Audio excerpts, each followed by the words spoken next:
All right, settle in, Buttercup, because if you're watching this, you probably just finished a perfectly adequate meal, perhaps a kale smoothie, or at the very least, you know where your next meal is coming from. Congratulations! You're already miles ahead of about 99% of humanity for most of recorded history. Today, we're going to yank that comfort blanket right off you.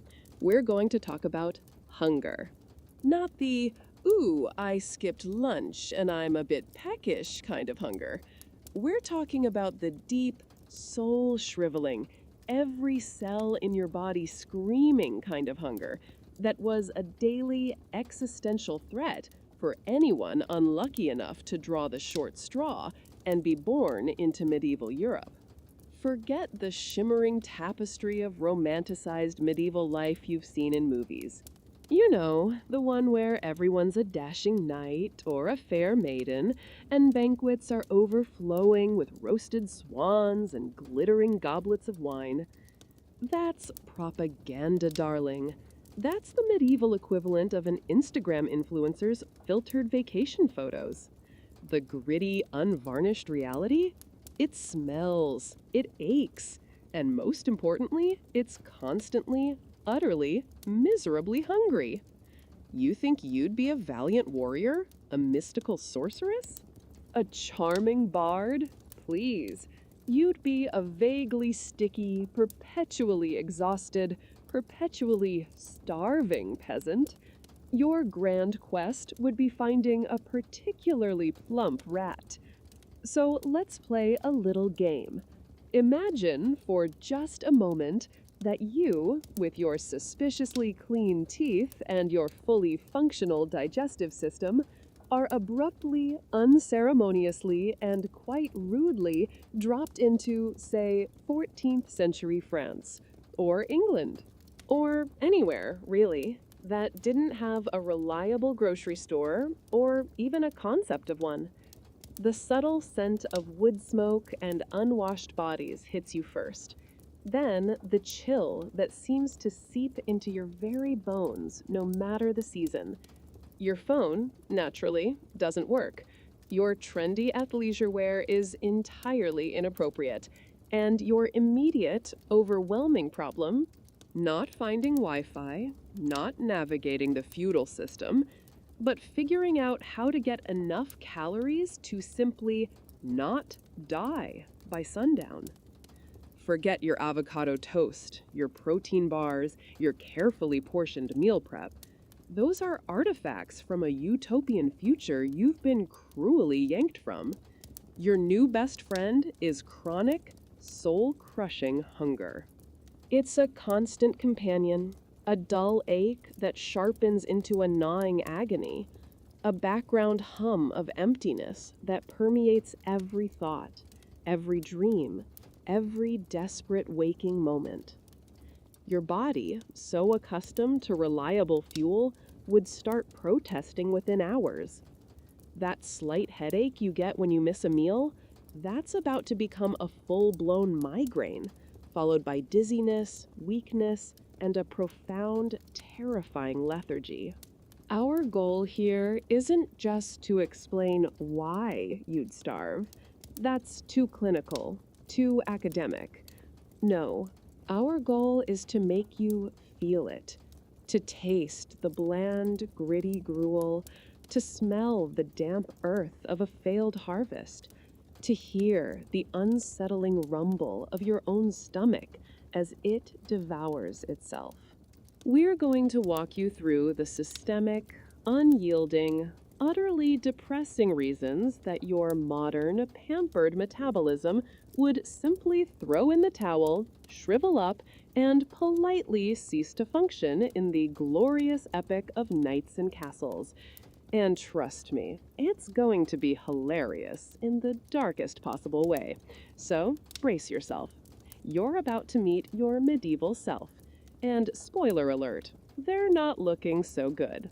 Now, before you go off dreaming of being a lord with a roasted pheasant, let's talk about the absolute bedrock of medieval survival, or rather, the crushing, bland reality of what passed for food. Because if you didn't have access to the peasants' delicacies, you simply had access to nothing at all. Right, so you've survived the initial shock of your medieval arrival. Your trendy shoes are now caked in something you'd rather not identify, and the scent of human and animal waste is officially your new signature perfume. But your stomach, bless its naive, modern heart, is still demanding sustenance. And here, my friend, is where the culinary nightmare truly begins. Because for 90% of the population, your daily menu wasn't just repetitive, it was an exercise in bland, fibrous, existential dread. Welcome to the thrilling world of peasant cuisine.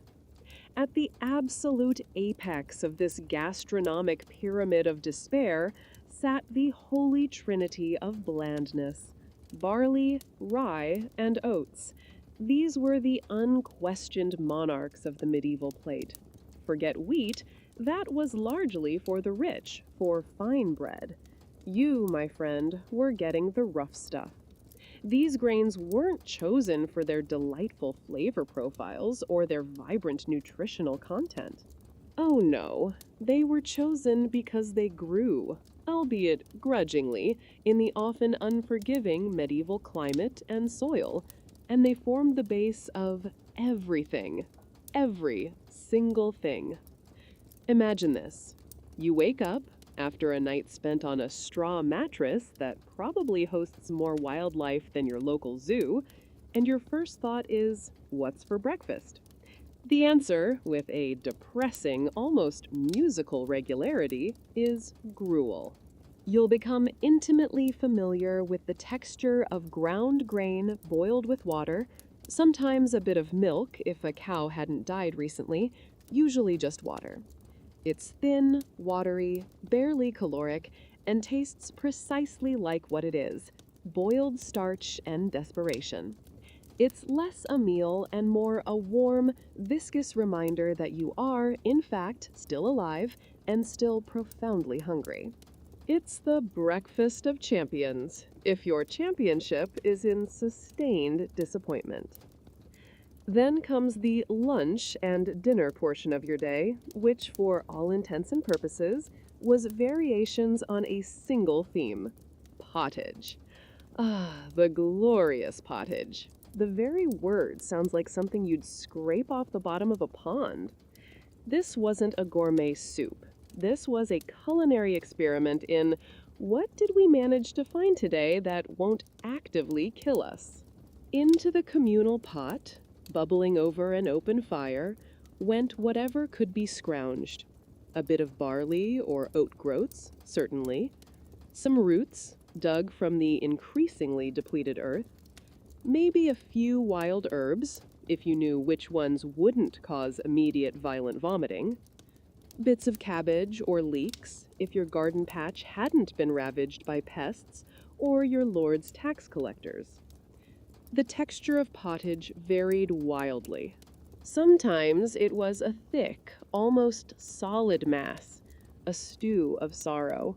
Other times, especially in leaner months, it was a watery, translucent broth with a few sad, floating particles that served as a grim testament to the fact that something had once been in there.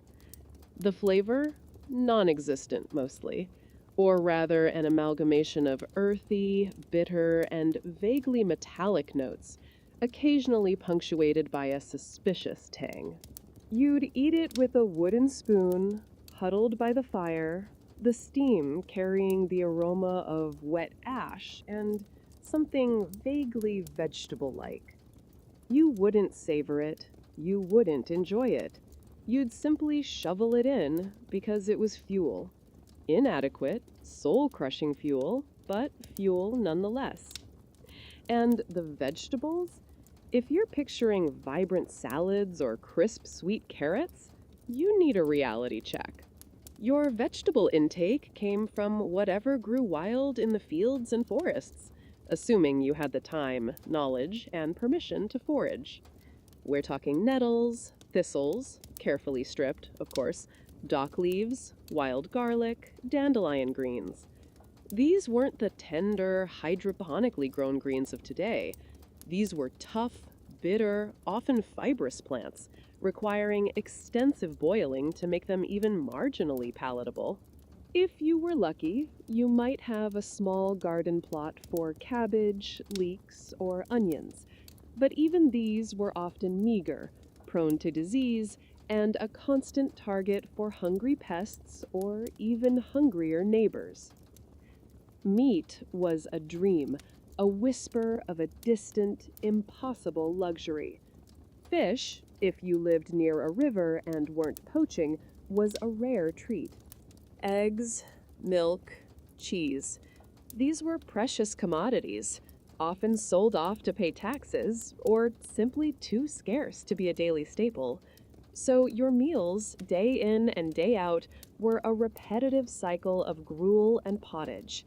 Starch, water, minimal protein, even less fat, and a distinct lack of anything resembling vitamins. You'd be perpetually constipated, profoundly vitamin deficient, and constantly, achingly empty. It's a diet designed not for flourishing, but for the barest, most miserable existence. It's a wonder anyone had the energy to do anything more strenuous than complain. And this monotonous diet wasn't just boring, it was insidious.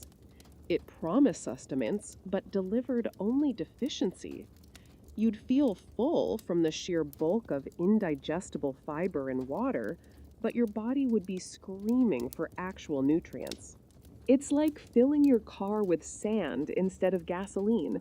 It takes up space, but it's not going anywhere. The long-term effects? Well, we'll get to those charming ailments later. But suffice it to say, your medieval dinner plate was a direct express lane to a variety of chronic health issues, all while still feeling intensely, utterly, hungrily unsatisfied. Now, you might be thinking, surely they could just grow more food? Oh, my sweet, naive child of modernity. Let's talk about the incredibly imaginative, yet woefully inadequate, methods they used to actually produce this thrilling diet of gruel and disappointment.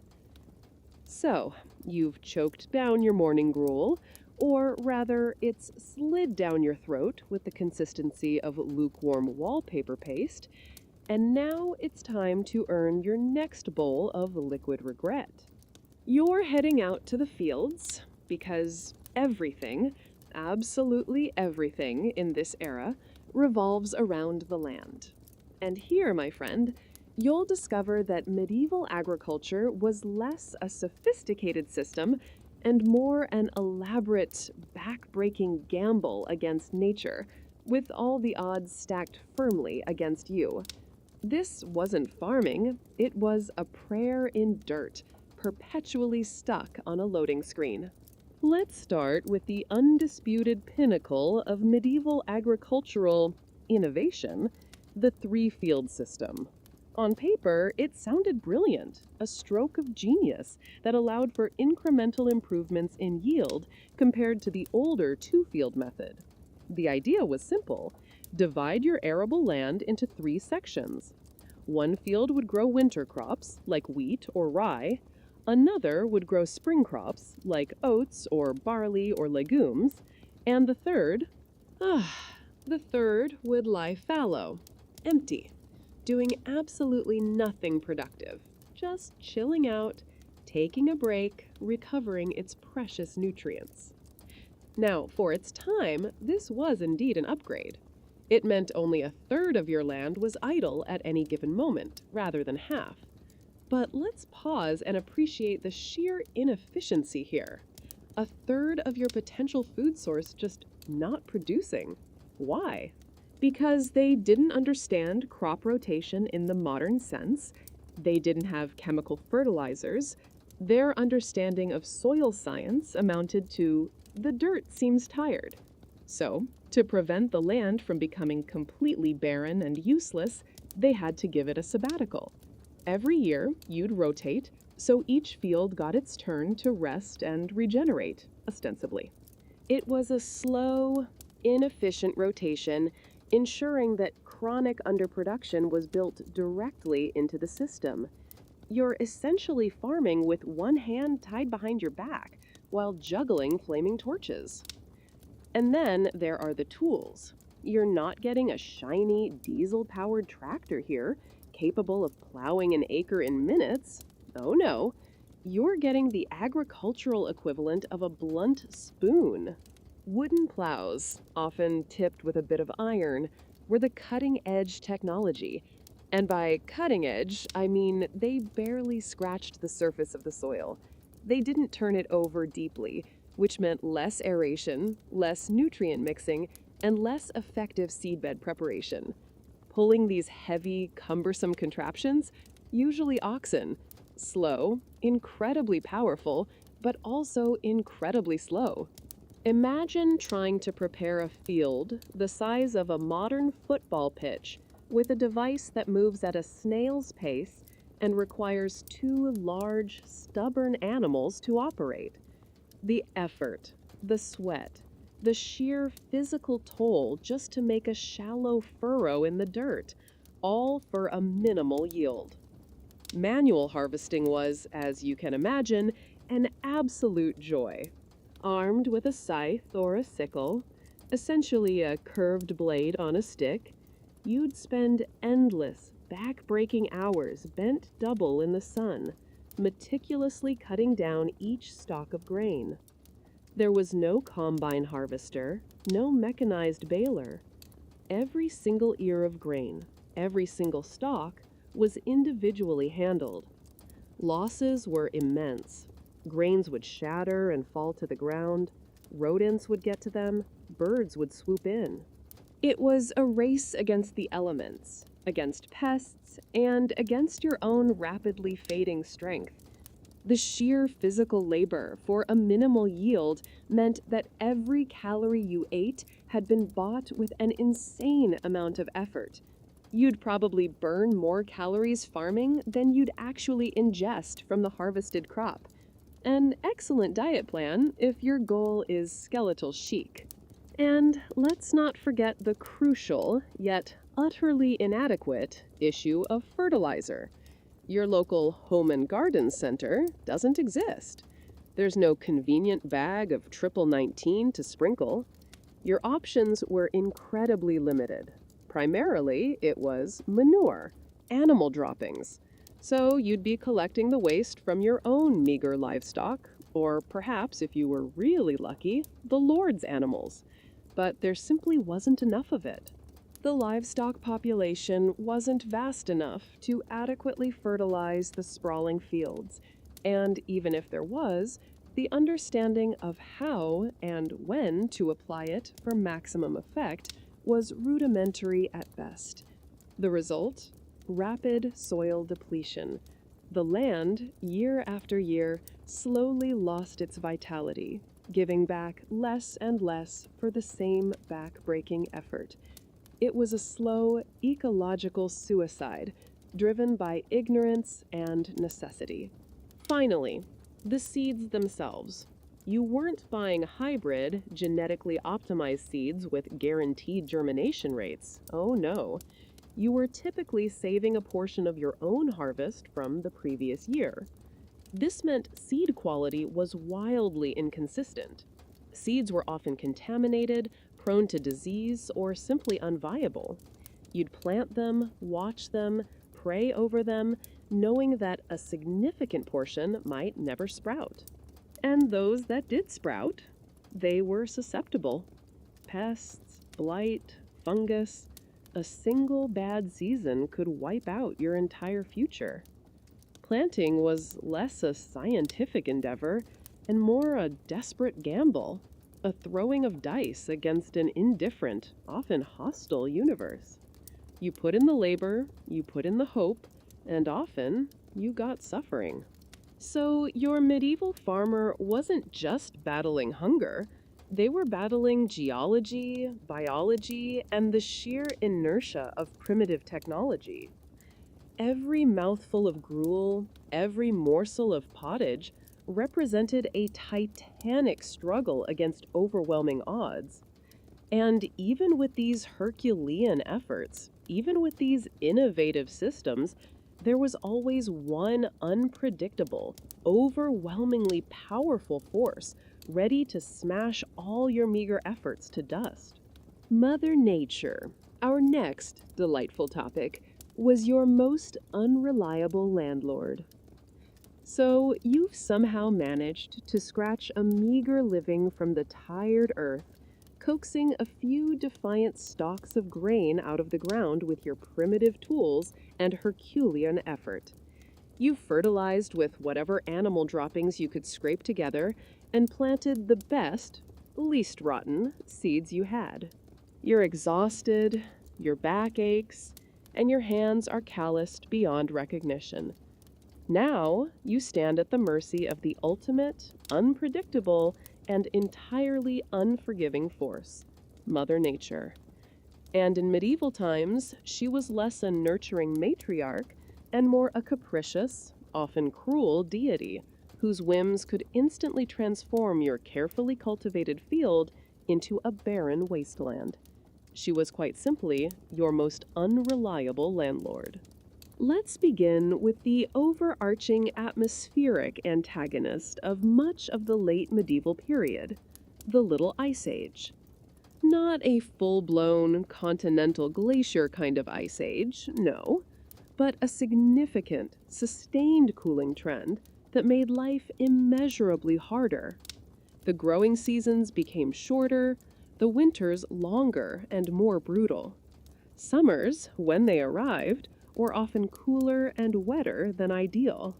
Imagine, for a moment, a year where spring never quite feels like spring.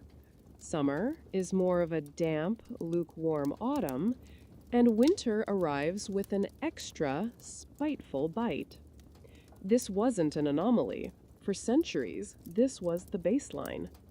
It meant that plants matured more slowly, yields were reduced, and the window for successful farming shrank considerably.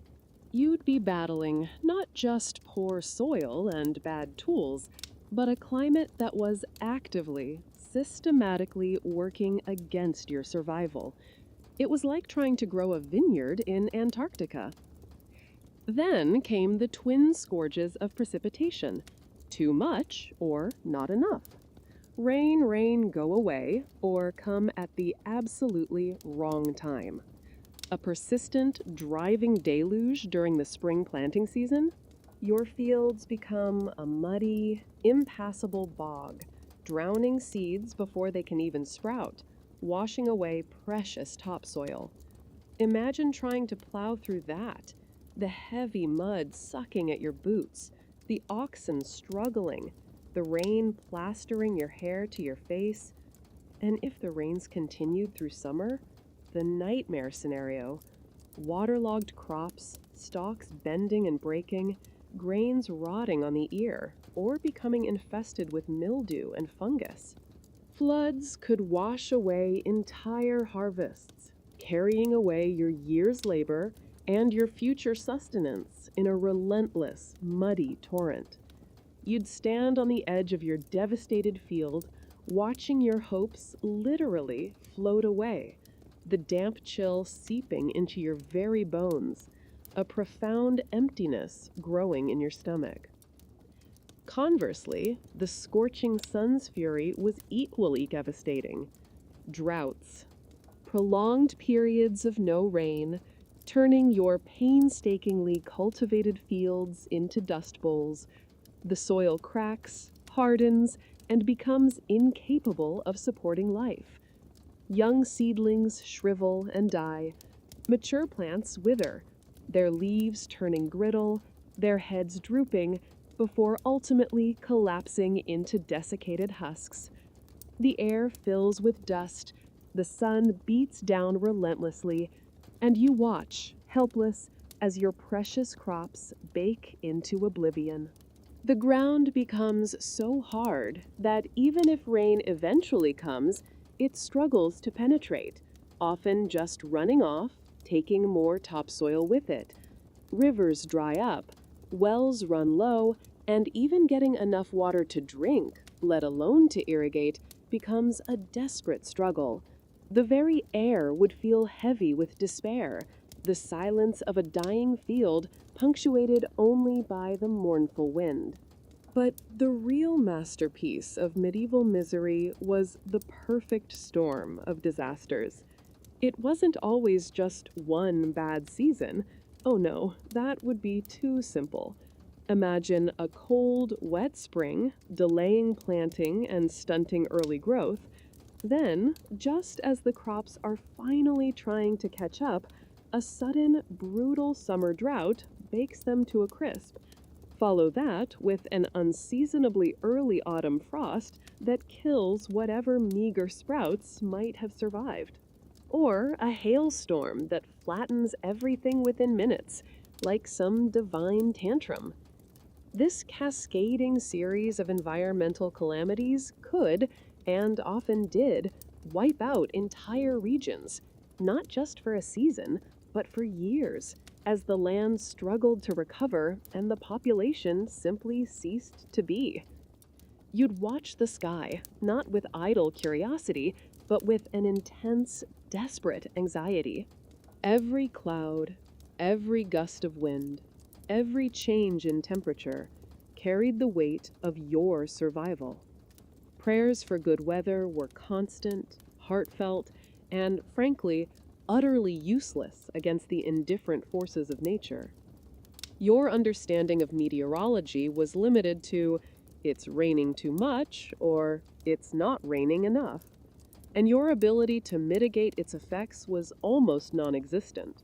No complex irrigation systems, no drought-resistant crops, no weather forecasts beyond a nagging joint ache. You were an ant, perpetually at the mercy of a giant, unpredictable boot. And when that boot came down, as it did with terrifying regularity, the consequences weren't just economic inconvenience, they were mass starvation. And there were times when Mother Nature really decided to flex her famine-inducing muscles, bringing all these elements together in a symphony of suffering that etched itself into the very fabric of history. Which brings us, with a polite cough and a shudder, to one of the most devastating examples, the Great Famine of 1315-1317. You've heard the term famine before, probably in a history textbook, a vague concept of widespread hunger.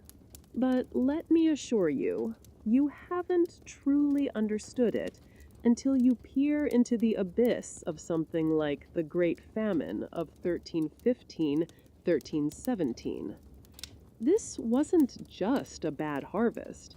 This was an apocalyptic, continent-spanning nutritional collapse that makes your most desperate I forgot to go grocery shopping moments look like a 5-star dining experience.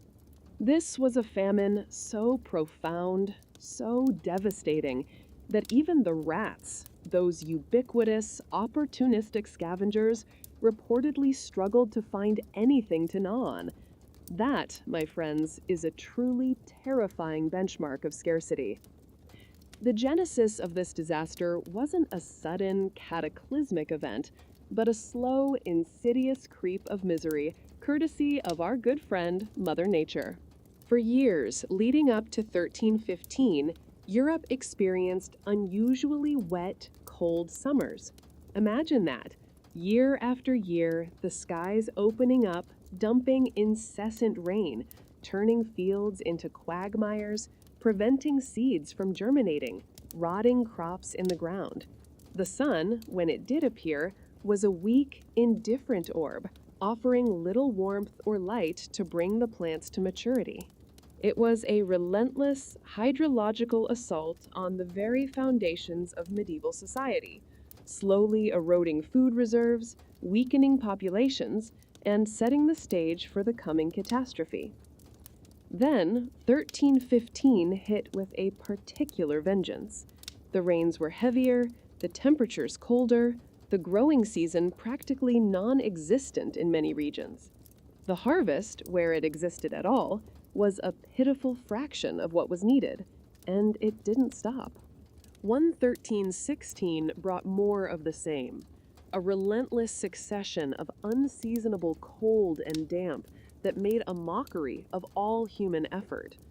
By the time 1317 rolled around, the situation was beyond critical. There were no reserves left. The granaries were empty, the fields barren, and the people were literally starving to death in the millions. The scale of suffering was almost incomprehensible. Across Northern Europe, from Russia to Ireland, populations were decimated. Estimates suggest that 10 to 25% of the population perished. That's 1 in 4 people you knew, loved, or tolerated simply vanishing, not to disease yet, but to the slow, agonizing grind of hunger. Entire villages were abandoned. Regions that had once been bustling centers of activity became silent, ghostly landscapes. This wasn't just a food shortage. This was a complete societal breakdown. Law and order collapsed. People fled their homes, becoming refugees with nowhere to go and nothing to eat, only to encounter the same desolation wherever they wandered. As the famine deepened, people resorted to increasingly desperate measures. Initially, it was foraging for anything remotely edible: tree bark, moss, grass, roots, leaves typically considered poisonous. Then came the slaughter of domestic animals. First, the livestock, then the cats and dogs, the very creatures that provided companionship or pest control. But as the famine dragged on, and hunger gnawed at the very core of humanity, the unthinkable became thinkable. There are harrowing accounts from chronicles of the time describing people eating human corpses. The polite term was corpse eating. The blunt reality was cannibalism. It wasn't a choice, not truly. It was the ultimate, horrifying act of self-preservation, a testament to the absolute breakdown of all social taboos when the body simply demands sustenance. Imagine the psychological toll, the sheer moral degradation of a society where such acts became a whispered, terrifying reality. The economic collapse was just as devastating. Prices for what little food remained skyrocketed, making it utterly unattainable for the vast majority. Livestock died off, reducing draft animals for plowing and disrupting the next year's potential harvest.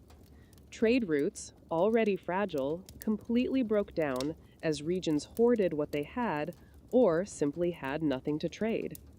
Labor was scarce, as people died or became too weak to work. The feudal system, dependent on a working peasantry, buckled under the strain. This wasn't just about empty stomachs. It was about the entire economic fabric unraveling, leaving behind a tattered, broken society that would take generations to truly recover. The air itself seemed to hum with the low, mournful drone of widespread suffering, the cries of the starving, the silence of the dead, the palpable fear in every hollow-eyed gaze. Imagine the scent of decay, of unwashed bodies, of desperation hanging heavy in the air. The landscape itself would have looked different. Fields untended, houses abandoned, the earth itself seeming to mourn its human inhabitants. It was a bleak, harrowing period, a stark reminder of humanity's fragility when confronted with an indifferent, furious nature. And while you might think, well, at least I won't die of hunger, think again. Because even if the famine didn't get you directly, it had a truly insidious way of setting you up for other, equally grim, and often more gruesome exits. So you've somehow staggered through a few medieval years, subsisting on gruel and the occasional dubious root. Your body, a marvel of modern biology, is now a pale, gaunt shadow of its former self. You're not quite dead from starvation, which is a minor victory, but you're certainly not thriving. No, you're simply a walking, talking, perpetually exhausted advertisement for the unholy trinity of medieval misery: malnutrition, rampant disease, and a rather swift, unceremonious early retirement from life itself. Let's talk about your immune system, that sophisticated internal army that usually fends off everything from a common cold to more serious invaders. In medieval times, after a steady diet of almost nothing but bland carbohydrates and an absolute dearth of vitamins, minerals, and adequate protein, your immune system would have packed its bags, taken a vacation, and then probably just retired to a quiet beach in the Bahamas.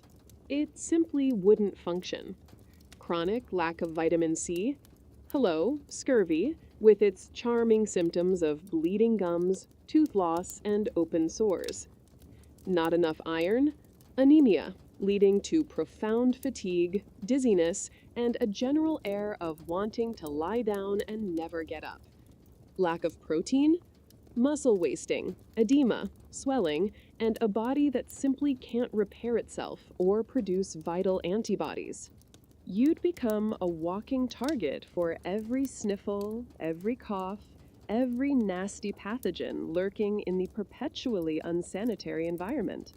That seemingly harmless common cold, the one you shrug off with some chicken soup and Netflix today, in medieval times, that could quickly escalate into pneumonia, a brutal, lung-destroying infection that, for your weakened body, would be a death sentence. Your body simply couldn't muster the defenses. You'd be functioning at about 10% capacity, internally screaming for basic nutrients it simply wasn't getting. And speaking of pathogens, welcome to the scourge of the village. Dysentery, for example, a delightful inflammation of the intestines caused by everything from contaminated water to unhygienic food preparation, would run rampant. Imagine constant, debilitating diarrhea, dehydration, and abdominal pain, all without modern rehydration salts or antibiotics. You'd literally waste away, unable to absorb any nutrients from the little food you did manage to eat. Smallpox, influenza, measles, these weren't childhood inconveniences with a trip to the doctor. These were terrifying, often fatal diseases that swept through communities, leaving a trail of death in their wake. Your compromised immune system made you spectacularly susceptible, turning everyday illnesses into grim, often swift executioners. It's a chilling thought, but the widespread malnutrition acted as a macabre dress rehearsal for even greater disasters. When the Black Death arrived in the mid-14th century, wiping out an estimated third to half of Europe's population, it found a populace already fatally compromised. People weren't just dying from the plague, they were dying faster and more completely because their bodies were already ravaged by generations of chronic hunger and poor nutrition. Their immune systems were already teetering on the brink of collapse, making them exquisitely vulnerable to the swift, brutal onslaught of the plague bacterium. The Black Death wasn't just a biological disaster. It was an amplification of an existing public health crisis born from the dinner plate. And then there's infant mortality, the ultimate lottery of medieval life. Why did so few children survive past their 5th birthday? It wasn't just disease, though that was a huge factor. A massive contributor was diet-related issues. Mothers, themselves malnourished, struggled to produce sufficient, nutrient-rich milk. Infants, weaned onto watery gruels and inadequate pottage, would quickly succumb to deficiencies, making them prime targets for infections. Childhood, as we understand it, was a luxury most medieval families couldn't afford. A heartbreaking number of tiny, fragile lives flickered out almost as soon as they began, often due to the silent, insidious killer of an empty, nutrient-deprived stomach. So, your body, a testament to its own incredible resilience, would be in a constant state of internal warfare, battling not just external threats, but its own gradual self-cannibalization. Your skin would be sallow, your hair brittle, your eyes sunken. You'd be perpetually tired, prone to fainting, and your mental faculties would be dulled by the ceaseless hunger and lack of proper brain fuel. Medieval medicine? A collection of bizarre remedies and superstitions that were more likely to kill you than cure you. Bloodletting for scurvy, anyone? A poultice of herbs for dysentery? Your body's inevitable betrayal was almost guaranteed. A cruel twist of fate where merely being alive meant being constantly unwell. While you, the peasant, were wasting away, slowly but surely becoming a walking cadaver, what were the elites up to? Surely their lives were different. Ah, my friend, they were, but in ways that only highlight the profound injustice of your daily struggle.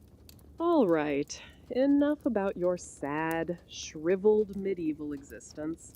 Let's briefly lift the veil on the other side of the tracks, where the rich folks lived. While you were scraping mold off a piece of stale bread, or wondering if that suspicious-looking root would make you vomit or simply provide a brief caloric burst before you died, the nobility was doing, well, they were doing something else entirely. Their lives and their diets were a stark, almost obscene contrast to your daily struggle. But even their abundance came with its own set of charming, utterly first-world problems. Imagine, for a moment, being invited to a medieval feast in a lord's great hall. The sheer sight of it would be overwhelming. Forget minimalist dining. This was pure, unadulterated excess, a theatrical display of wealth and power. Piles of roasted meat would dominate the table. Venison, boar, beef, mutton, goose, swan, even peacock, often reassembled with its feathers still on, looking rather surprised to be a centerpiece. There would be trenchers of fine, white wheat bread, a luxury beyond your wildest dreams, used as edible plates to soak up the juices before being passed down to the servants, or the dogs, which, let's be honest, might have eaten better than you. There would be rich stews, spiced wines, strong ales, and exotic, for the time, spices like cinnamon and pepper, imported at great cost. The air would be thick with the aroma of roasting flesh, burning herbs, and strong drink.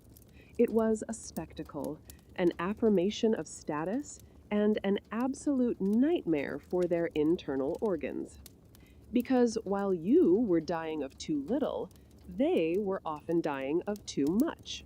Specifically, too much protein, too much rich food, and not nearly enough fiber or essential vitamins. Their luxury problem? Gout, for a start. That excruciatingly painful condition caused by a buildup of uric acid, often linked to a diet rich in meat and ale.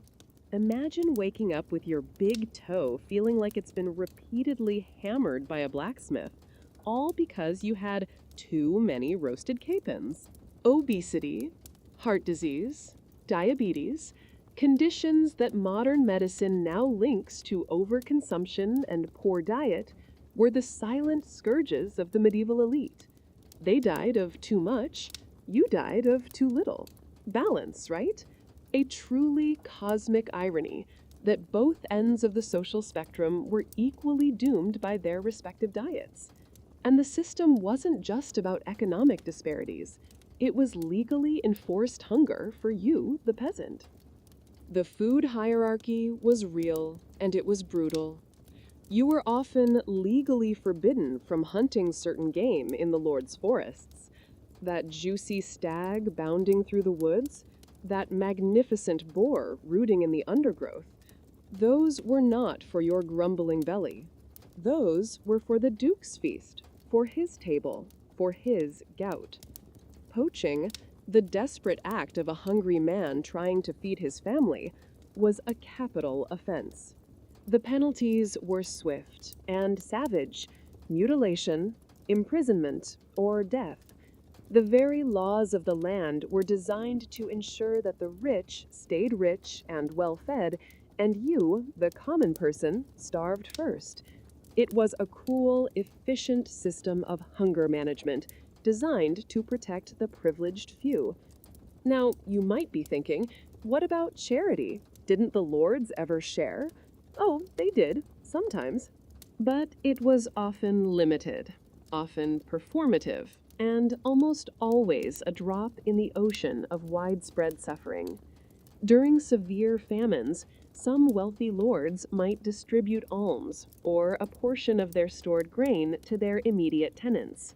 It was often seen as a religious duty or a way to maintain social order and prevent open rebellion. But these acts of charity were rarely enough to make a significant dent in mass starvation. They were temporary reprieves, not sustainable solutions.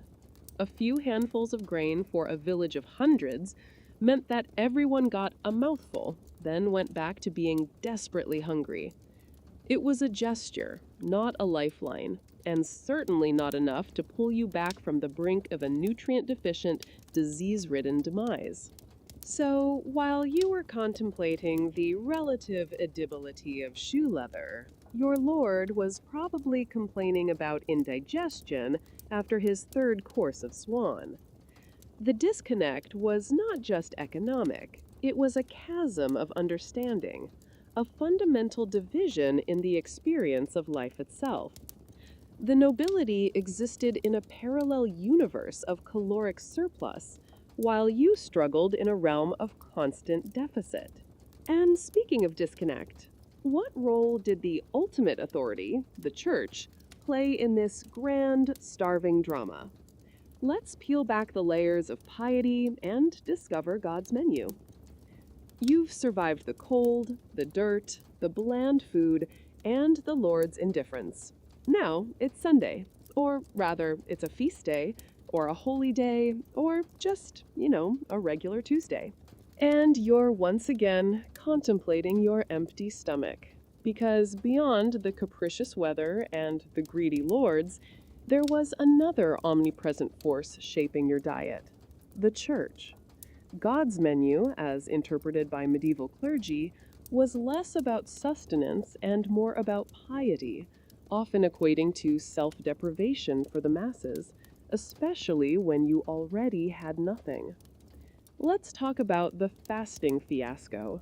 Medieval Christianity, particularly in its stricter interpretations, mandated numerous days of fasting and abstinence throughout the year.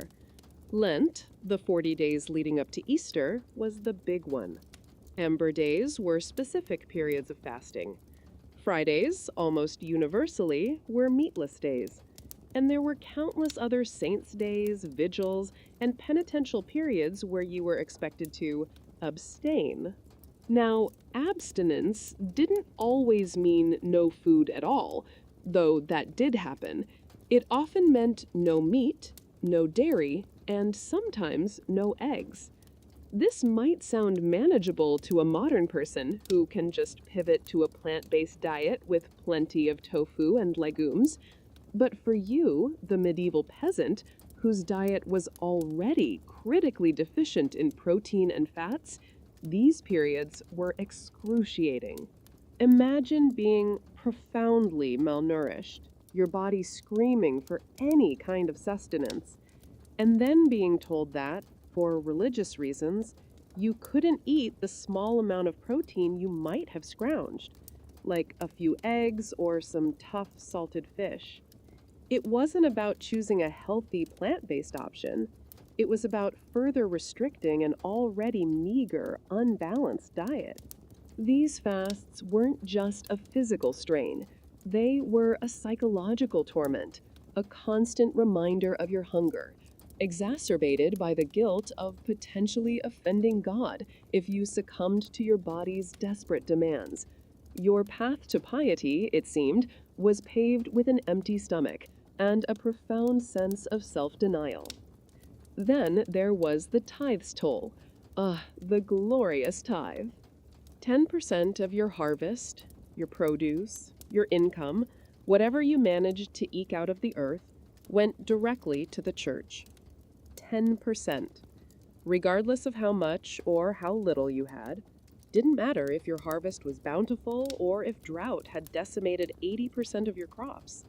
God still got his share, even if you didn't. This wasn't a negotiable contribution. It was a mandatory tax enforced by spiritual and often temporal penalties. Imagine painstakingly cultivating your small plot, watching it grow, praying for its success, only to have a tenth of your precious, life-sustaining yield carted off to the local priest or monastery. It was a substantial burden, especially for those living on the absolute margins of survival. That 10% could easily be the difference between a slightly less hungry winter and outright starvation for your family. Of course, the church wasn't entirely devoid of compassion. Monastic charity was a thing. Abbeys and monasteries were often significant landowners, cultivating vast tracts of land and accumulating considerable wealth. Many had large larder houses, and sometimes, especially during times of famine, they would provide relief to the poor. They might distribute bread, gruel, or even some small beer to the destitute gathered at their gates. This was, for some, a fleeting lifeline, but it was often localized, dependent on the individual abbey's resources and inclinations, and utterly insufficient to address widespread famine. It was a bandage on a gaping wound, a temporary palliative, not a systemic solution to endemic hunger. And while the common folk were fasting and tithing themselves into oblivion, the church's own larder was often quite well stocked. Monasteries, especially the wealthier ones, were far from starving. They had access to their own abundant harvests, often had fish ponds, orchards, and extensive livestock. The monks and clergy, while adhering to their own rules of abstinence, were generally well fed, enjoying a diet far more varied and abundant than the peasants who toiled on their lands and paid their tithes. This stark contrast was another bitter pill to swallow, a quiet resentment simmering beneath the veneer of piety. The spiritual path, it seemed, was much easier to follow on a full stomach. So the church, meant to be a beacon of hope and charity, often inadvertently exacerbated the problem of hunger. Its demands for tithes, its rules for fasting, and its own internal abundance all contributed to a system where divine will often equated to self-deprivation for the masses. You were constantly reminded that your hunger was a test of faith, a path to spiritual purity, while your physical body simply withered. But beyond divine intervention, or lack thereof, technology also played a rather significant role in ensuring your continued state of undernourishment. All right, we've covered the dietary disappointments, the environmental betrayals, and the religious impositions. Now let's talk about the unsung hero of your medieval hunger, the sheer grinding inefficiency of medieval technology. You might think innovation is a given, a steady march towards progress. But in medieval Europe, that march was less a sprint and more a shuffle, often backward, resulting in agricultural tools that were the cutting edge of stagnation, guaranteeing your continued date with starvation. Consider the plow problem. The heavy, wheeled plow, often called a moldboard plow, was an improvement over its earlier, lighter scratch plows. It allowed for deeper tilling of the soil, turning over the earth to bring fresh nutrients to the surface. Sounds good, right? Except these things were massive, unwieldy beasts. They required multiple animals, typically teams of 8 oxen, to pull them. Imagine the sheer logistics of acquiring, feeding, and maintaining 8 oxen just to plow your fields. These animals themselves needed vast amounts of fodder, consuming a significant portion of the very crops they helped produce. It was a massive investment of resources, time, and effort. And even with these heavy plows, the process was excruciatingly slow and difficult. The soil was often rocky, clay-heavy, or just stubbornly unyielding. The plow would get stuck, the oxen would balk, and you, the peasant, would be there, covered in mud, shouting, pushing, pulling, for hours on end, just to turn over a fraction of your land. This wasn't precision agriculture, it was a brute force struggle against geology, resulting in fields that were imperfectly tilled, leading to uneven planting and, you guessed it, lower yields. It was the agricultural equivalent of trying to perform brain surgery with a sledgehammer. Then there was the scythe's slow grind. Once your meager crops had miraculously matured, it was time for harvesting. Forget combines or even mechanical reapers. You were armed with a scythe or a smaller sickle. These were manually operated tools, requiring immense physical strength, skill, and endurance. You'd spend countless hours bent over, swinging the blade, gathering the cut stalks, all under the blazing sun or in the damp chill. It was a tedious, labor-intensive process, prone to error and significant loss. Grains would fall, get trampled, or simply be missed. The sheer scale of manual labor meant that harvesting was a race against time, often with too few hands, leading to delays that left crops vulnerable to bad weather or pests. Every stalk was a personal battle, fought with aching muscles and blistered hands. And then, once you'd harvested your precious, hard-won grain, it needed to be processed. This brings us to milling about. The flour you needed for your gruel and pottage didn't just appear. It had to be ground from the raw grain.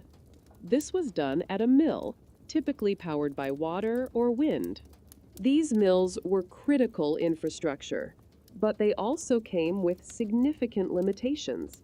They needed specific conditions to operate, enough water flow for a water mill or sufficient wind for a windmill. If the river froze or dried up, or if the wind died for weeks, you were out of luck. Your grain sat, waiting, while you sat, hungry. Adding insult to injury, these mills were almost always owned by the local lord or the church. This meant that using the mill wasn't a right, it was a service for which you paid, often a significant portion of your newly milled flour as a tax. So you hauled your heavy sacks of grain, waited your turn, paid your toll, and then finally returned with your coarse, often impure flour. It was another layer of extraction, another mouth to feed from your already pitiful bounty. The mill was a technological necessity, but also another choke point, another source of inefficiency, and another tax on your starvation. And of course, the defining technological limitation: no tractors, no problem, except starvation. The complete absence of mechanized farming. Every stage, from breaking ground to sowing, from weeding to harvesting, was done by human and animal power. This wasn't just slow. It limited the scale of agriculture. You couldn't cultivate vast tracts of land with a handful of peasants and a few oxen. The amount of food you could produce was directly proportional to the amount of muscle and sweat you could apply. There were no fuel-efficient engines, no precision planters, no chemical sprays to boost yields or fight pests. It was raw, unadulterated, incredibly inefficient effort. So, while we marvel at the intricate cathedrals and impressive castles of the age, remember that beneath all that glory lay an agricultural system perpetually stuck in low gear, battling against its own limitations. The state-of-the-art equipment was primitive, demanding, and ultimately unable to provide enough food for a growing population. Every tool, every method contributed to a baseline of scarcity, ensuring that even if you managed to grow food, keeping it was another battle entirely, because your hard-won harvest still had to survive the ravages of storage, spoilage, and an army of tiny, furry predators. You've somehow, miraculously, managed to wrestle a harvest from the stubborn earth, enduring the primitive tools, the back-breaking labor, and Mother Nature's relentless indifference. You've brought your precious, albeit meager, yield back to your humble dwelling, thinking, finally, sustenance. Oh, my dear, sweet, optimistic modern friend, the battle is far from over. Because now you face the final bosses of medieval food security: poor storage, rapid spoilage, and an entire ecosystem of insatiable rodent raiders and unseen microbial assassins. Your vanishing harvest was often a foregone conclusion. Let's begin with the granary gamble. You're not getting airtight, temperature-controlled, pest-proof silos here. Oh no, your storage options were primitive at best. Often, it was simply a corner of your own hut, a rough wooden bin, or a communal barn. These structures were damp, poorly ventilated, and certainly not sealed. They were the ideal environment for everything that wanted to destroy your food. Imagine the smell, a pervasive dampness mixed with a musty scent of stale grain and a subtle, unsettling undercurrent of decay. You knew, every time you reached in, that you were taking a gamble. Because inside these granaries, you had competition. Fierce, relentless, and utterly without remorse. Rats, mice, and weevils, your uninvited, four-legged, and six-legged roommates who probably ate better than you did on most days. Rodents gnawed through sacks, contaminated grain with their droppings and urine, and devoured vast quantities of your stored food. Mice, smaller but equally destructive, would infiltrate every crevice. Weevils, tiny beetles, would infest the grain itself, turning edible kernels into dusty husks. This wasn't a minor nuisance, it was a constant, debilitating war.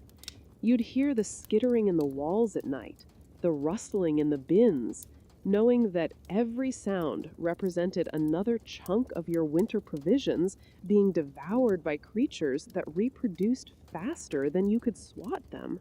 They were, in essence, another tax on your already meager existence, extracting their share with ruthless efficiency. And it wasn't just the visible enemies. The invisible ones were often even more insidious. Mold, mildew, and mycotoxins. The damp, unsealed storage conditions were perfect breeding grounds for fungi. Black molds, green molds, white fuzzy patches, your precious grain, your hard-won bread, your precious, carefully preserved meats, all susceptible to these microscopic invaders. Mold didn't just make food unappetizing, it made it actively poisonous. Mycotoxins, toxic compounds produced by certain molds, could lead to a variety of debilitating illnesses, from severe digestive upset to organ damage and even death. You'd eat it anyway, of course, because hunger is a powerful motivator, and a bit of mold was preferable to immediate starvation. But it meant that even the food you did manage to keep was often slowly, subtly poisoning you, weakening your body, and contributing to the general medieval malaise. Then there was the glaring, chilling absence of refrigeration. Imagine that for a moment. No fridge, no freezer, no chilled pantry. Absolutely no way to preserve meat, dairy, or fresh produce for long periods. Everything had to be eaten quickly or preserved imperfectly. Meat was salted, heavily, often to the point of being almost inedible, or smoked, which imparted a flavor that often masked incipient spoilage. Fish was dried or salted. Dairy was churned into butter or cheese, but these too had limited shelf lives. Fresh fruits and vegetables? Enjoy them immediately after harvest, because they wouldn't last. This meant your diet was highly seasonal and incredibly restrictive. You couldn't just pop to the store for fresh greens in winter. The lack of refrigeration guaranteed cyclical hunger and a reliance on heavily processed, often nutritionally compromised, preserved foods for much of the year. So your medieval peasant's life was a fatalistic battle against an unwinnable war. You fought against nature to grow the food, and then you fought against nature and its tiny, hungry proxies to keep it.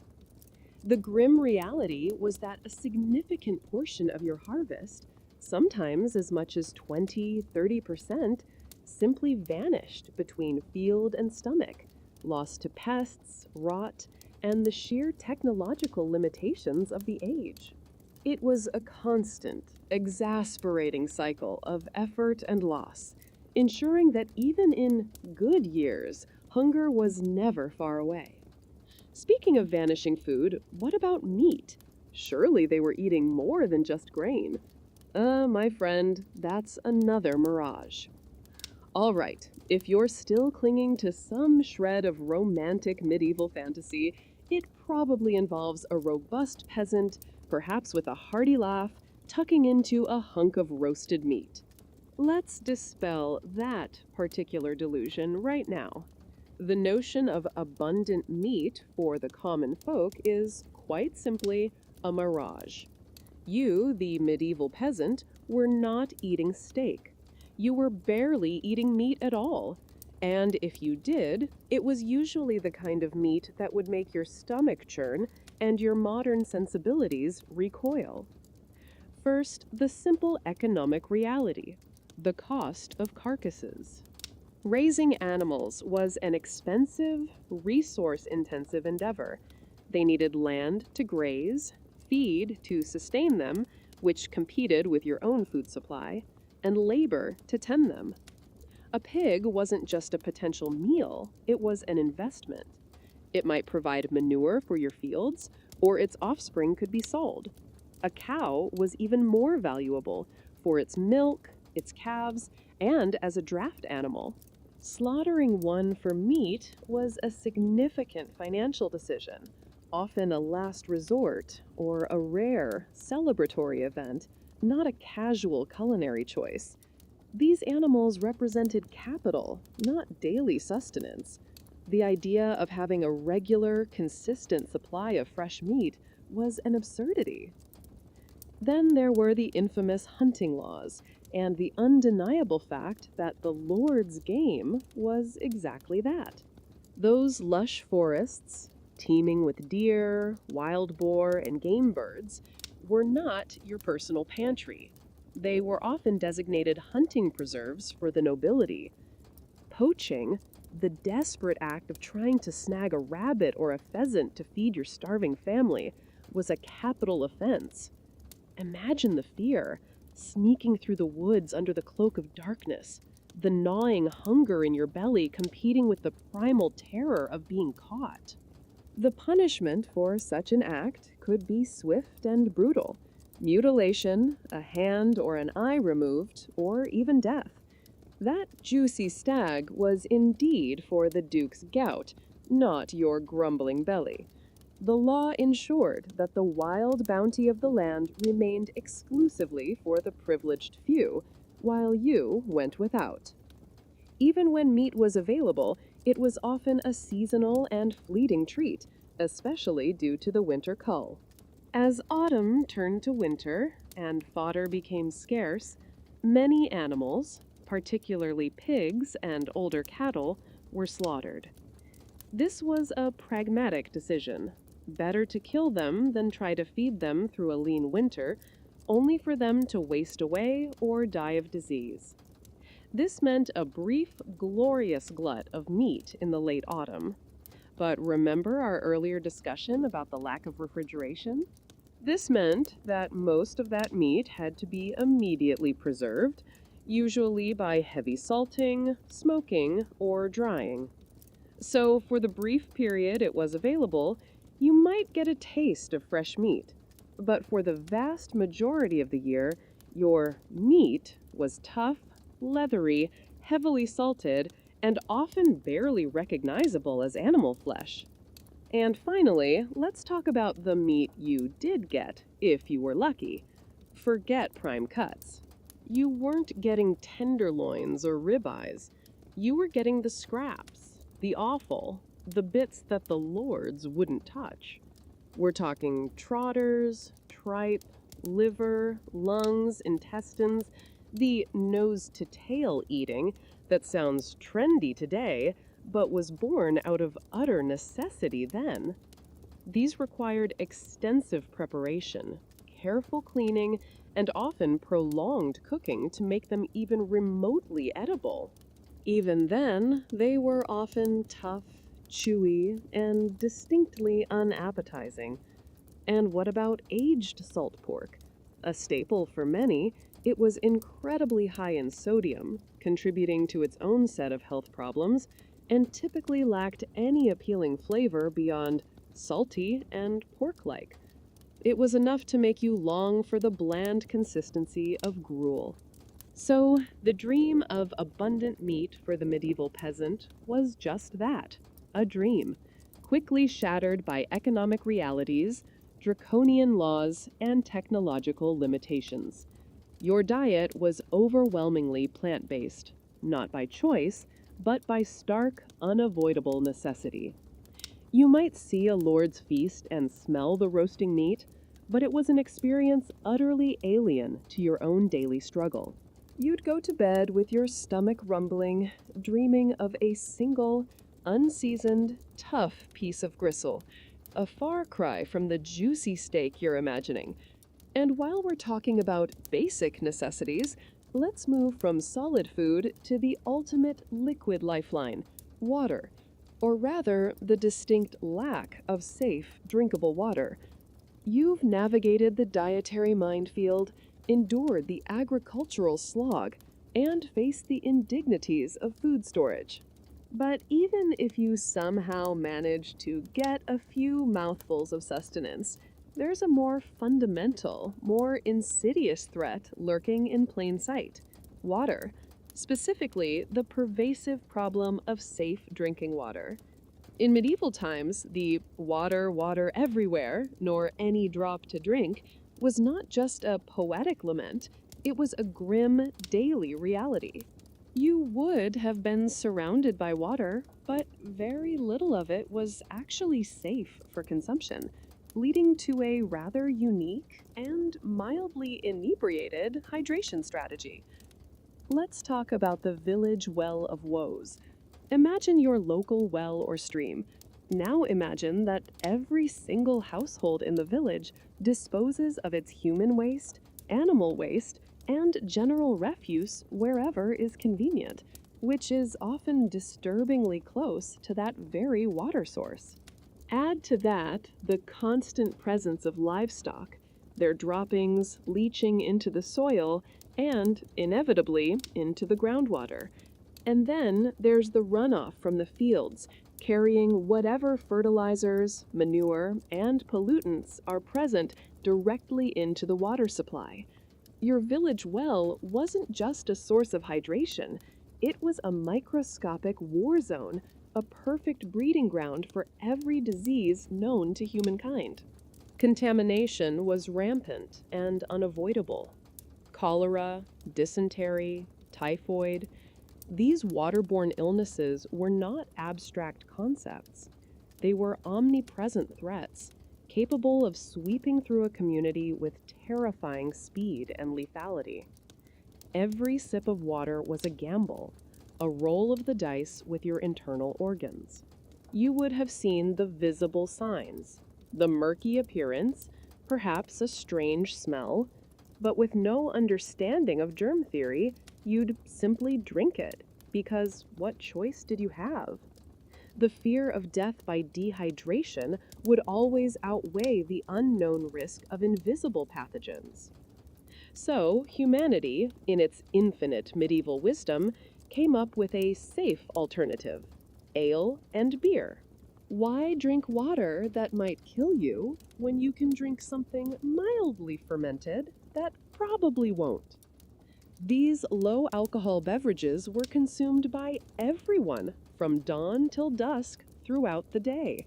Yes, that includes children. Your medieval hydration strategy was essentially a mild, unending buzz.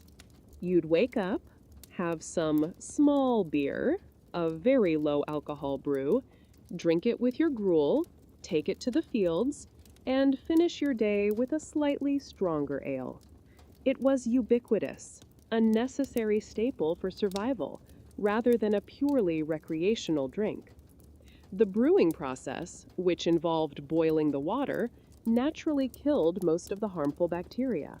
This made ale and beer significantly safer than raw well water. While the alcohol content was low by modern standards, often 1 to 3%, the sheer quantity consumed meant that medieval people were likely in a state of constant, low-level inebriation. Imagine trying to perform complex tasks or even simple farming chores while perpetually slightly tipsy. It's a miracle anything got done. But it was a pragmatic solution to an urgent public health crisis that they didn't even understand. Beyond safety, ale also provided an often minimal source of calories. In a diet perpetually lacking in energy, every calorie counted. So your drink was also part of your food. It wasn't truly nutritious in the way a varied meal would be, but it offered some sugars and carbohydrates that your body desperately craved. It was a caloric crutch, helping you stave off the worst pangs of hunger while simultaneously making you slightly less coordinated. A truly elegant solution to a complex problem. But even with the ale and beer, the consequences of poor water quality were severe. Chronic dehydration, despite constant drinking, was a reality. Your body needed pure water, not just fermented grain water. And while boiling killed most bacteria, it didn't remove chemical contaminants or heavy metals, which would have been present. The result was a widespread prevalence of waterborne diseases, often manifesting as gut problems, contributing to the overall ill health and short life expectancy. Your insides would have been a constantly churning, often painful mess, a testament to the fact that even your attempts at basic hydration were fraught with peril. So, in medieval times, getting a clean drink was an existential puzzle. You were either risking life and limb with tainted water or embracing a life of perpetual low-level tipsiness. Both, in their own ways, contributed to your general state of medieval misery. And as if starvation, disease, and chronic mild intoxication weren't enough, let's throw in some good old-fashioned human-on-human violence. because nothing exacerbates hunger quite like a well-organized army.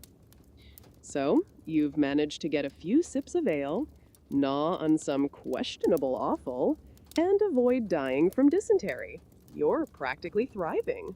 But just when you thought you'd gotten a handle on this medieval survival thing, a new, utterly destructive force rolls into your life, bringing with it not just violence, but an even deeper, more profound hunger. I'm talking about war. In medieval times, warfare wasn't some distant geopolitical conflict.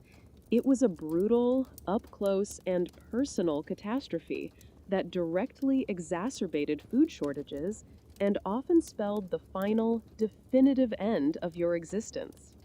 When armies came to dinner, they didn't just eat your food, they burned your house down and salted your fields. Let's talk about the charming military tactic known as the scorched earth policy. Medieval armies, particularly those on campaign, operated under a simple, brutal logistical principle. They lived off the land. This wasn't some optional foraging, it was a fundamental component of military strategy. When an enemy army swept through a territory, they wouldn't just raid for supplies. They would deliberately destroy everything they couldn't carry. Fields would be put to the torch, crops burned in their stalks. Villages would be looted, houses set ablaze, granaries emptied, and then torched. Livestock would be seized or slaughtered indiscriminately. The goal wasn't just to feed the army, it was to deny resources to the enemy, to devastate their economic base, and to break their will to resist. Imagine the sight: the column of soldiers on the horizon, a growing wave of chaos, the panicked prize, the smell of smoke, thick and acrid, as your home, your neighbor's barn, your entire life's work goes up in flames. You'd watch, helpless, as your meticulously tended fields, the very source of your family's survival, are trampled underfoot or deliberately set ablaze. The sound of destruction, the crackling of fire, the screams of terror, it's a sensory overload of pure, unadulterated woe. This wasn't just a bad harvest. This was a deliberate, total annihilation of your food source, orchestrated by men in armor who cared nothing for your grumbling belly. This inevitably led to displaced populations. Peasants, terrified and stripped of everything, would flee the conflict zones, becoming refugees with nowhere to go. They'd abandon their land, their homes, their meager possessions, desperately seeking safety in towns or other regions. But in doing so, they left their fields untended, their crops to rot or be plundered. These displaced people, already weakened by chronic hunger, would then become a new burden on the areas they fled to, straining already scarce resources. Imagine arriving in a new village, haggard and starving, only to find that its inhabitants are barely surviving themselves and view you as another mouth to feed in an already food-scarce world. It was a vicious cycle of displacement, deprivation, and utter desperation. Furthermore, warfare brutally disrupted trade routes. Famine wasn't always just about local production. Sometimes food might be available in a neighboring region, but getting it to those who needed it was impossible. Armies would control roads, blockade rivers, or simply make travel too dangerous. Markets would dry up. Prices for what little food remained would skyrocket, making it unattainable for the common person. The delicate web of commerce, already fragile, would snap under the pressure of conflict, isolating communities and sealing their fate. You might hear rumors of grain available a few days' ride away, but the journey would be a death sentence, whether from banditry or the sheer effort of travel on an empty stomach. And let's not forget the manpower drain. When lords raised armies, they didn't usually pay professional soldiers, not consistently anyway. They drafted men from their tenantry, pulling essential labor directly from the fields. Imagine losing your son, your husband, your brother, vital hands needed for plowing, sowing, and harvesting, to fight in some distant, often pointless war. This meant fewer people to tend the land, leading to reduced yields in the best of times and utter catastrophe in the worst. Your village would be left with old men, women, and children struggling to perform the back-breaking labor that even the strongest men found exhausting. So war was not just a threat to life and limb, it was the ultimate diet plan, enforced with swords and fire. It systematically destroyed the means of production, displaced populations, severed supply lines, and siphoned off critical labor. It was a cynical observation on humanity's capacity for self-destruction, ensuring that even if nature was kind, man himself would often intervene to guarantee widespread famine. The cumulative effect of all these factors on the population itself was profound, shaping the very fabric of medieval society and dictating the grim reality of life and death. You've endured the daily grind, the constant gnawing hunger, the threat of disease, and the existential terror of war. By now, your medieval experience has probably stripped you of any illusions about a romantic past. What emerges from this relentless onslaught of misery is a stark demographic reality. Life was cheap, brutal, and incredibly short. The medieval period was a time of what we might call the Great Demographic Drain, where populations were constantly on the brink, struggling to grow, always ready to be called by the next wave of famine, disease, or conflict. Let's talk about the life expectancy lottery. Forget hitting your golden years. In medieval Europe, if you made it to 30, you were considered middle-aged. If you hit 40, you were practically ancient, a wise elder of the community, mostly because everyone else your age had likely succumbed to one of the charming ailments we've discussed. The average life expectancy hovered around 30-35 years, but this figure is heavily skewed by the horrific infant and child mortality rates. If you survived childhood, you might live longer, but the constant threat of death from starvation, chronic illness, or a simple infection was ever present. You lived your life knowing that any year could be your last, and that death was a constant, familiar neighbor. It wasn't just a philosophical concept, it was a daily calculation. This bleak reality led to a pervasive cycle of weakness. Malnourished parents, themselves weakened by generations of insufficient food, often produced malnourished children. These children, growing up on watery gruel and with compromised immune systems, were less productive as adults. They lacked the physical strength and cognitive development to innovate or significantly improve their lot. This perpetuated a cycle of ill health, low productivity, and continued vulnerability to the next crisis. It was a generational trap, a genetic legacy of hunger that made escaping poverty and starvation almost impossible. You were born into a deficit, and you lived and died in one. As a result, population stagnation was the norm for much of the period. Despite high birth rates, the constant attrition of famine, disease, and war meant that populations grew slowly, if at all. One bad harvest, one epidemic, one brutal conflict could wipe out years of slow demographic progress. Imagine a society where every gain felt ephemeral, every life precious, but easily extinguished.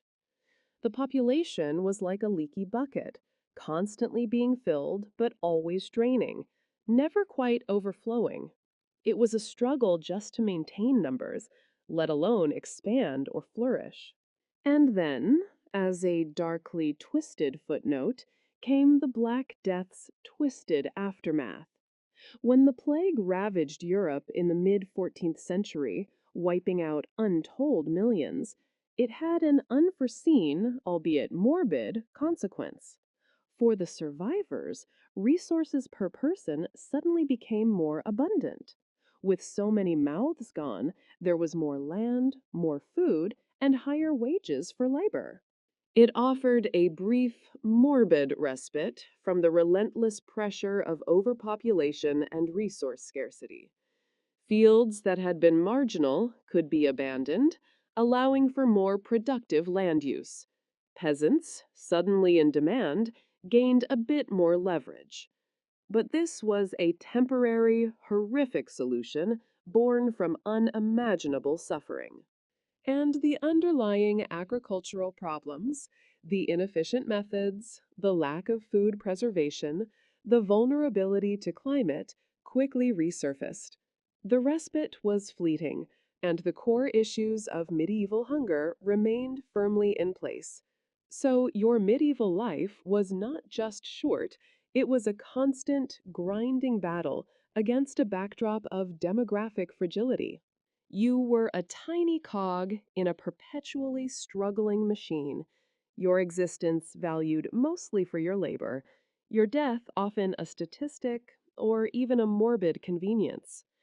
The brevity and brutality of life were simply the accepted norms, shaping perceptions of morality, destiny, and the value of human existence. When life was so cheap, the desperate measures people resorted to when their stomachs cried out became increasingly horrifying. You've somehow, miraculously, survived the famine, outlived the plague, and evaded the warband.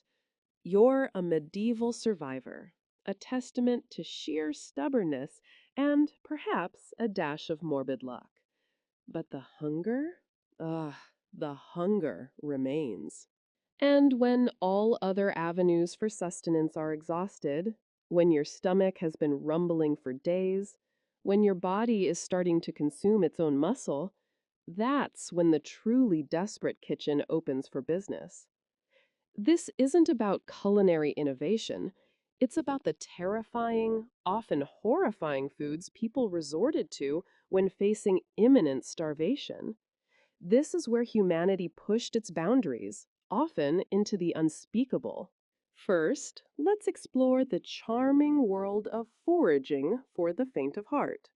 When grain supplies ran out and even the rats were looking thin, people turned to the natural world with a new, terrifying desperation. You'd be out there, scouring the fields and forests, looking for anything that could provide even a fleeting burst of calories. Tree bark, for example. The inner bark of certain trees, stripped and boiled, could be pounded into a sort of flour. It was fibrous, virtually tasteless, and offered almost no nutritional value, but it filled the stomach, creating a brief illusion of fullness.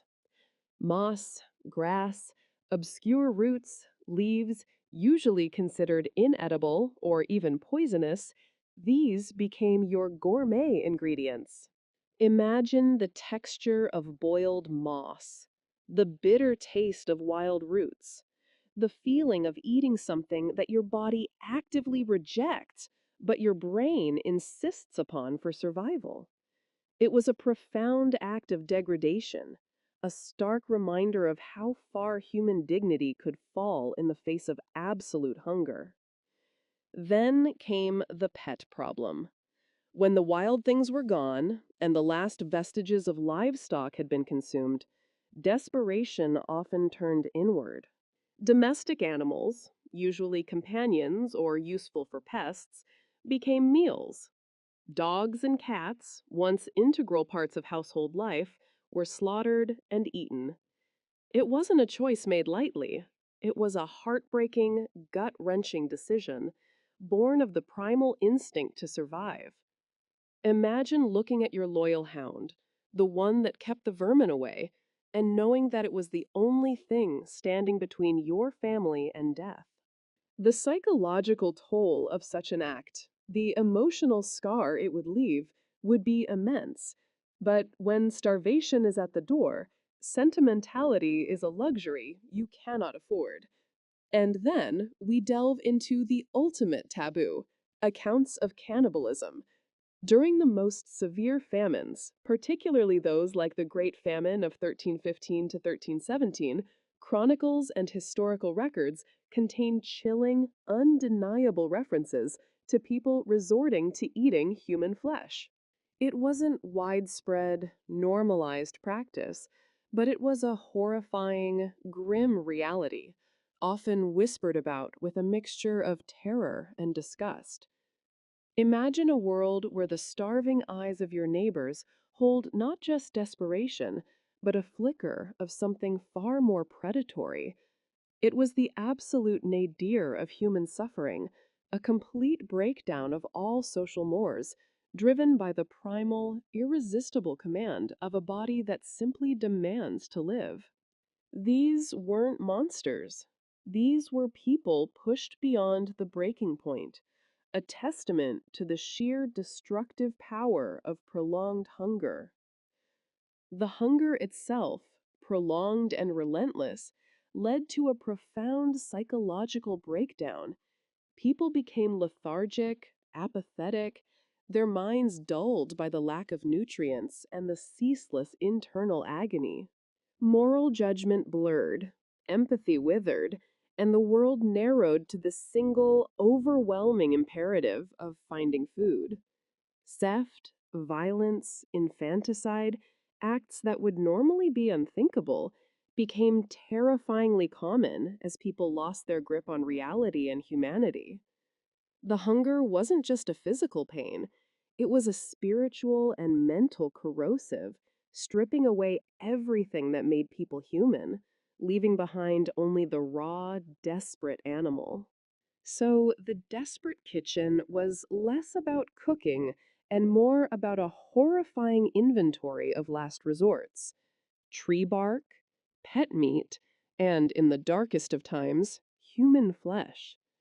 It's a stark, unflinching reminder of the sheer brutality of medieval life and how easily the veneer of civilization could crack under the relentless pressure of an empty stomach. It was a culinary innovation born of absolute desperation, a testament to humanity's incredible and often terrifying will to survive. So, congratulations. If you've made it this far, you've not only endured the endless litany of medieval misery, you've probably also developed a phantom gnawing sensation in your own stomach. Your palms might be a little sweaty, and that leftover pizza in your fridge is probably looking a lot more appealing than it did an hour ago. And that, dear viewer, is precisely the point.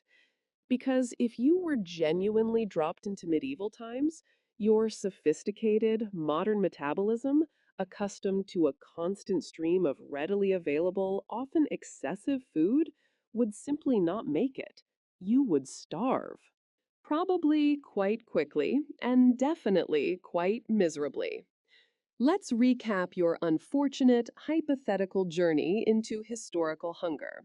You'd face a diet of monotonous, nutrient poor gruel and pottage, barely enough to sustain life, let alone energy. You'd be battling primitive agricultural methods that guaranteed chronic underproduction, making every calorie a Herculean effort. Mother Nature, in her infinite medieval cruelty, would routinely wipe out your meager efforts with floods, droughts, and untimely frosts. And if those didn't get you, the Great Famine of 1315 to 1317 would have offered a rather brutal masterclass in widespread death by starvation, pushing humanity to its darkest, most cannibalistic extremes. Even if you avoided immediate collapse, chronic malnutrition would have relentlessly weakened your immune system, turning every minor sniffle into a potential death sentence. You'd be a walking petri dish for dysentery, smallpox, and a host of other delightful medieval maladies. While the lords gorged themselves into a gouty stupor, you, the peasant, would be legally denied access to any decent protein, risking life and limb for a scrawny rabbit. The church, with its tithes and fasting dictates, would have further stripped you of your already meager resources, all while expecting pious devotion. Technological limitations in farming and milling would have ensured that even if you grew food, it was a constant, arduous struggle. And then, once harvested, your precious bounty would be systematically destroyed by damp, mold, and an army of hungry rats, mice, and weevils. Your only safe hydration would come from weak, perpetually consumed ale, keeping you in a state of mild inebriation and constant dehydration. And just for good measure, war would periodically sweep through, burning your fields, stealing your food, and leaving you a desperate, displaced refugee. The silent killer, remember, wasn't always a dramatic collapse. It was a slow, grinding decline, a constant, low grade hunger that dulled your senses, sapped your strength, and withered your spirit. It made every task an ordeal, every illness a mortal threat, and every day a battle for sheer existence. Your life expectancy would be horrifyingly short, and your children's even shorter, trapped in a cycle of weakness and early death. And when all hope was lost, when every last crumb was gone, you'd be forced into a desperate kitchen, contemplating tree bark, household pets, or in the absolute nadir of human experience, unspeakable acts to simply survive another day. So you're still here? Lucky you. You live in an era where, for most of us, the greatest food related dilemma is choosing which artisanal coffee to buy or whether to order takeout. You live in a world of readily available, often excessive food, a concept that would be utterly baffling and, frankly, offensive to your medieval counterpart. The sheer abundance, the variety, the safety of your food supply is a historical anomaly, a luxury built on centuries of struggle, innovation, and, let's be honest, a lot of people starving to death so you wouldn't have to. Go enjoy your extra large fries. Savor that perfectly ripe avocado. Indulge in that artisanal sourdough. Just try not to think too hard about the medieval peasant who would have murdered for a single crumb of it, and then likely died from the ensuing infection. If you've managed to stay awake through this harrowing journey of historical hunger, consider subscribing. Or don't. History, much like your medieval stomach, doesn't really care what you do.